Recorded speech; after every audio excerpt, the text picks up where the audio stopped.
22 जानेवारी 2026 या दिवशी आहे गुरुवार आणि ह्या दिवशीच आलेली आहे गणेश जयंती म्हणजेच तिलकुंती चतुर्थी। या दिवशी गणपती बाप्पांचा जन्म झाला होता म्हणून आपण ही गणेश जयंती साजरी करतो। तर गणेश जयंती दिवशी बघा आपल्याला आपल्या गणपती बाप्पांना आवडीच्या वस्तू कोणत्या आहेत त्या अर्पण करायच्या आहेत। या दिवशी जेवढं तुम्ही गणपती बाप्पांसाठी त्यांच्या आवडीच्या वस्तू अर्पण करणार, जेवढं त्यांच्या सेवा करणार, तेवढा तुम्हाला त्यांचा कृपाशीर्वाद मिळणार। तर आजच्या व्हिडिओमध्ये तुम्हाला गणपती बाप्पांना आपल्याला गणेश चतुर्थी दिवशी म्हणजेच गणेश जयंती दिवशी तिलकुंती चतुर्थी दिवशी आपल्याला कोणत्याशा वस्तू अर्पण करायच्या आहे की जी वस्तू अर्पण केल्यानंतर आपल्याला सुद्धा चांगलं वाटलं आणि त्या दिवशी गणपती बाप्पांना सुद्धा प्रसन्न वाटेल। तर ह्या सर्व विषय माहिती तुम्हाला आजच्या व्हिडिओमध्ये मिळेल। तर तुम्ही हा व्हिडिओ कुठेही स्किप न करता व्हिडिओ शेवटपर्यंत बघा। तुम्ही जर माझ्या चॅनलवर नवीन असाल तर चॅनलला लाईक करा, शेअर करा, सबस्क्राईब करा। चला आता व्हिडिओला सुरुवात करूया। सर्व स्वामी सेवेकरांना श्री स्वामी समर्थ। तर तुमचं प्रियालयसे चॅनलमध्ये अगदी मनापासून स्वागत आहे। 22 जानेवारी 2026 या दिवशी तिलकुंती चतुर्थी आहे आणि हिलाच आपण गणेश जयंती म्हणून सुद्धा ओळखले जाते, विनायक चतुर्थी म्हणून सुद्धा आपण सर्वजण ओळखतो। तर ह्या दिवशी ना एक विशेष महत्त्व आहे या दिवसाला, कारण ह्या दिवशी विशेष दिवशी आपण बघा आपल्याला जर गणपती बाप्पांचा कृपाशीर्वाद मिळवायचा असेल तर तुम्ही ह्या दिवशी ना गणपती बाप्पांना अशी वस्तू मी सांगणार आहे की ते अर्पण नक्कीच करा। प्रत्येक गणपती बाप्पा गणेश भक्तांनी, प्रत्येक स्वामी भक्तांनी, प्रत्येक भक्तांनी गणपती बाप्पांना त्या दिवशी जेवढा तुम्ही सेवा करणार, उपासना करणार, त्याचं फळ तुम्हाला मिळणारच आहे। पण ह्या दिवशी ना आपल्याला न चुकता ही वस्तू गणपती बाप्पांना अर्पण करायची आहे। आता ही वस्तू अर्पण केल्यानंतर काय होईल तर बघा तुमची जी पण समस्या असेल, तुम्हाला जर तुमच्या आयुष्यामध्ये कर्ज जास्त असेल, म्हणजेच त्या कर्जाचे हप्ते जर तुम्ही फेडत आहात पण ते कर्ज डोक्यावरचं कमी होत नाही, किंवा तुमच्या आयुष्यामध्ये काही असे शैक्षणिक प्रॉब्लेम आहेत, तुम्हाला मनासारखी नोकरी मिळत नाही, तुमचं लग्न जमत नाही, किंवा तुमच्या घरामध्ये एकमेकांच्यात वादविवाद होत आहे, या सर्व गोष्टींसाठी तुम्ही गणपती बाप्पांना ही वस्तू अर्पण करा। नक्कीच गणपती बाप्पा तुम्हाला त्यातून मार्ग नक्कीच दाखवतील आणि तुमच्यावर प्रसन्न सुद्धा होतील। कारण विशेष दिवशी जर त्यांच्या आवडीची वस्तू आपण त्यांना अर्पण केली तर त्यांनी आपली इच्छा सुद्धा पूर्ण करतात आणि आपल्या आयुष्यातील ज्या संकटी अडचणी असतात त्या सुद्धा दूर करतात। यासाठी आपल्याला तिलकुंती चतुर्थी दिवशी गणपती बाप्पांना वस्तू अर्पण करायच्या आहेत। तर आता तिलकुंती चतुर्थी गणेश जयंती 22 तारखेला आहे आणि त्या दिवशी गुरुवार आहे। गुरुवारी आपल्याला घरामधली आपल्या स्वामी महाराजांची, गणपती बाप्पांची पूजा अगदी सोप्या पद्धतीनं अभिषेक करून पूजा सेवा कशी करायची या सर्व विषय माहिती देणारा व्हिडिओ सुद्धा आपल्या चॅनलवरती आहे, तो पण तुम्ही बघून घ्या।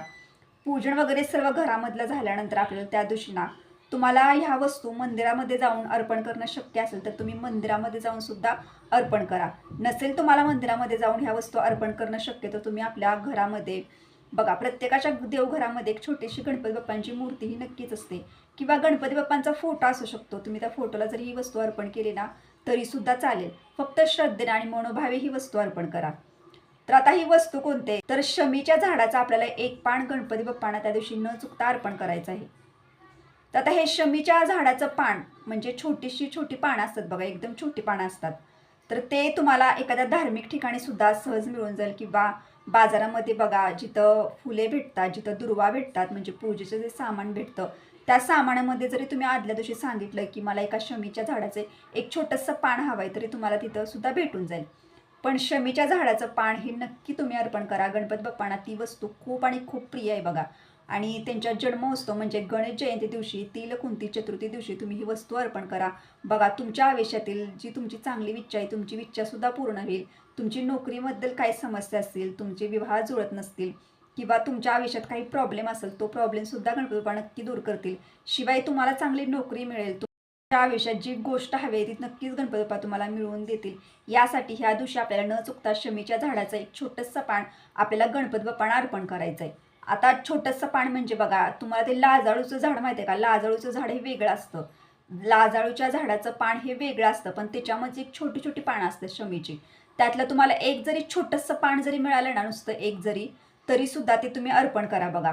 तर तुम्ही हे अर्पण तुमच्या घरातल्या गणपतीच्या मूर्तीजवळ सुद्धा करू शकता, किंवा तुम्ही जर तुमच्या म्हणजे गावामध्ये एक छोटंसं गणपतीचं मंदिर आहे तर मंदिरामध्ये जाऊन सुद्धा तुम्ही ह्या दिवशी हे शमीचं झाडाचं एक छोटंसं पान अर्पण करा। ह्या दिवशी ना हा उपाय जेव्हा तुम्ही करणार हा खूप प्रभावी उपाय, कारण वर्षातून एकदा ही गणेश जयंती येते म्हणजेच तिलकुंती चतुर्थी येते, आणि ह्या दिवशी केलेलं उपाय विशेष फळदायक असतात। यासाठी ज्या स्वामी भक्तांना आयुष्यामध्ये अडचण आहे, ज्यांची मनोकामना इच्छित मनोकामना पूर्ण होत नाही, त्यांनी नक्कीच गणपती बाप्पांना जेव्हा हे तुम्ही पान म्हणजे अर्पण करणार आहे त्याच्या आधी आपण गणपती बाप्पांना आपल्या अडचणी, आपल्या समस्या सर्व बोलायचं आणि त्यानंतर आपल्याला गणपती बाप्पांच्या चरणावरती हे शमीच्या झाडातलं छोटंसं पान हे अर्पण करायचं आहे बघा. तर आता कसं असतं, विशेष दिवशी काही उपाय जर आपण केले ना तर उपायचं फळ हे आपल्याला विशेष मिळत असतं. आणि आपण जे उपाय करत असतो ना ते वर्षातून एकदा येणारे उपाय असतात बघा. आता गणेश जयंती वर्षातून एकदा येते, तर तुम्ही ह्या चतुर्थीला म्हणजे गणेश जयंतीलाच हा उपाय आपल्याला शमीच्या झाडाच्या पानांचा करायचा असतो. यासाठी उपाय अजिबात चुकवू नका. तुमची जी अडचण असेल त्यातून तुम्हाला ते मार्ग दाखवतील, तुम्हाला तुमच्यावर प्रसन्न होतील आणि तुमच्यावर कृपा आशीर्वाद कायम गणपती बाप्पांचा राहील, कारण तुम्ही त्या दिवशी त्यांना त्यांच्या आवडीचं शमीचं पान अर्पण केलेलं असणार आहे. तर आता शमीच्या झाडाचं पान आपल्याला न चुकता अर्पण करायचं आहे. तर आता त्या दिवशी आपल्याला काही छोट्या मोठ्या सेवासुद्धा करायच्या आहेत, कारण सेवा ह्या सुद्धा खूप महत्त्वाच्या आहेत. तर त्या दिवशी तुम्हाला घरामध्ये तुम्ही सकाळी जरी सेवा केली, दुपारी केली, संध्याकाळी केली तरी सुद्धा चालू शकते. तर आपल्याला ना नित्यसेवेच्या पुस्तकामधलं गणपती अथर्व शीर्षक हे तुम्हाला 21 वेळा जर पठण करणं शक्य असेल तर 21 वेळा करा. 11 वेळा जरी करणं पठण शक्य असेल तर 11 वेळा करा, किंवा तुम्ही 1 वेळा जरी केलं तरी सुद्धा चालू शकते. गणपती अथर्व शीर्षक आपण 1 वेळा पठण करायचं, त्यानंतर फळश्रुती सुद्धा आपल्याला पठण करायची आहे. त्यानंतर आपल्याला गणेश स्तोत्र ते सुद्धा नित्यसेवेच्या पुस्तकात आहे बघा, ते सुद्धा तुम्ही 11 वेळा पठण करू शकता किंवा तुम्ही 21 वेळा पठण करू शकता.